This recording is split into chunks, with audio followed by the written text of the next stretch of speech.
Jean-Claude Mas a 2 vies professionnelles et il en est fier. Celle de vigneron, bien sûr, mais aussi celle de négociant. Les passerelles sont nombreuses entre les 2 activités. Et la seconde lui a souvent permis de découvrir de nouveaux terroirs. Et un négociant est négociant. Vu le stock que je porte pour les raisins achetés, je porte autant de stock que c'était moi qui produisais moi-même les raisins. Donc il y a un métier de vigneron à comprendre et comprendre les vignerons avec qui on travaille et qui enseignent beaucoup. Moi, si j'ai appris autant en viticulture, bon, il y a l'héritage familial en termes de viticulture, mais il y a surtout l'échange avec les autres vignerons avec qui j'achète des raisins. J'ai appris des choses fabuleuses. Il y a des vignerons qui sont des as de la viticulture, hein. Ils font ce qu'ils veulent de leur vie. Et du coup, ça te donne aussi une connaissance des terroirs qui est extraordinaire, parce que tu achètes dans tout Voilà, partout. Ça va du Gard, on couvre toutes les régions. Ouais. Même j'achète encore dans des régions où j'ai pas de vigne encore. Et ça te donne des idées pour la suite. Ça donne des idées pour la suite. Ça donne des idées pour la suite. Là, c'est un peu plus du côté du Gard et tout. Mais c'est quoi la différence fondamentale entre avoir un domaine comme ça et faire des vins en achat de raisins? Est-ce qu'il y a une différence qualitative? Est-ce qu'il y a une différence de conception même du vin? L'achat de raisin, pour moi, c'est un peu... C'est un exemple. Si j'ai créé un modèle, c'est sûrement sur l'achat de raisin. Et ma motivation pour le faire, c'est une notion de synergie.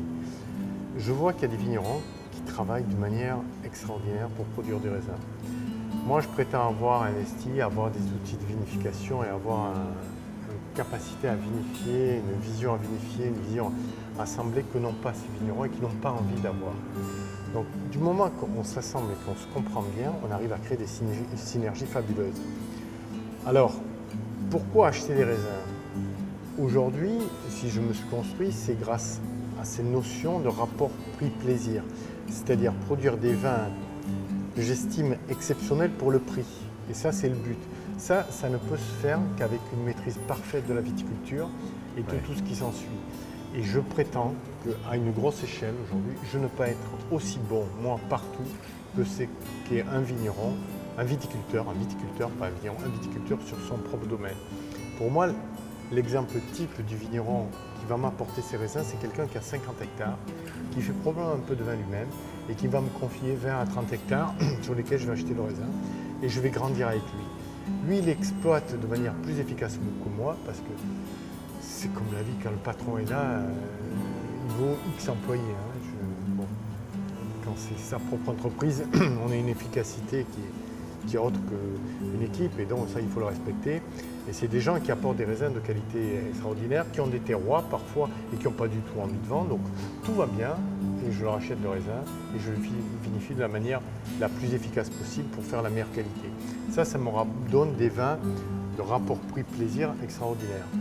Lorsqu'il s'agit d'investir, soit ce sont des terroirs vraiment exceptionnels à découvrir, comme s'est parlé la Ferrandière, soit c'est des terroirs où le raisin va coûter très cher. Et je préfère produire ces raisins que payer à quelqu'un. Voilà, c'est dans ma stratégie. Si je dois payer des raisins très chers, je préfère les produire moi-même.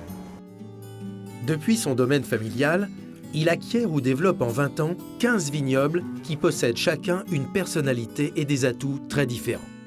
Cela commence avec le domaine de Montagnac, le château Paul Mas, où les vins d'appellation Pézenas voisinent avec des crus de cépage à succès.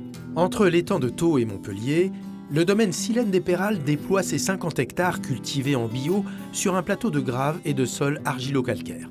C'est également ici que Jean-Claude Mas a créé Astélia, certainement son projet le plus ambitieux et le plus étonnant parmi toutes ses aventures, entièrement mené en biodynamie. À Limoux, Jean-Claude Mas a acquis le vaste domaine de Martinol, où il produit entre autres des cuvées franchement réussies de blanc effervescent. Entre Corbière et Minervois, c'est le domaine de la Ferrandière qui s'étend sur le secteur spectaculaire de l'étang asséché de Marseillette, enclos préservé de vins de cépage d'une remarquable fraîcheur. 2 crus d'appellation complètent un paysage d'une exceptionnelle diversité. Les galets roulés des Crès-Ricard en terrasse du Larzac et la générosité maîtrisée de l'Auriga en côte du Roussillon. Le romantisme dans notre vin. Ouais. Le vin, c'est enivrant. C'est cette espèce de être là au bon moment, avec le bon produit, au bon endroit avec le bon produit. Et après, c'est considérer qu'il faut vivre de ce qu'on fait. Il ne faut pas tomber que dans le romantisme de notre métier. En grandissant, il n'a pas perdu le sens du vin, de chaque vin. Ma force aujourd'hui, je crois, je sais ce que je veux en finale. Je visionne la cuvée telle que je l'imagine.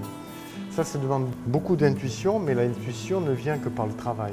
C'est beaucoup de travail à la base, beaucoup de temps passé dans les vignes, dans les caves. Et aujourd'hui, il y a un peu plus intuitif, ce qui fait que je peux me permettre de prendre un peu de recul et de parler avec les gens, surtout avec les gens de confiance qui me comprennent bien. Donc ça, c'est tout ça qui fait cet assemblage depuis l'origine de l'acquisition ou de la plantation de la vigne jusqu'à la bouteille, fait que je vais le rendre singulier. Parce qu'il y a toute cette histoire, c'est pas tombé comme ça. Si j'avais acheté un grand vin avec une étiquette, avec un œnologue célèbre, compagnie, je ne comprenais rien à ce qu'il est, je vendrais une étiquette. Et voilà pourquoi peut-être que j'arrive pas à les vendre aussi. Ouais. Aujourd'hui, c'est difficile de me prendre à défaut sur l'origine dans n'importe quelle cuvée, sur l'origine des raisins. Travailler et créer dans un tel ensemble n'est évidemment pas simple. Mais l'homme sait ce qu'il veut et ce qu'il peut faire. Si secret il y a, c'est assurément dans la connaissance intime des terroirs et des raisins qui y sont cultivés.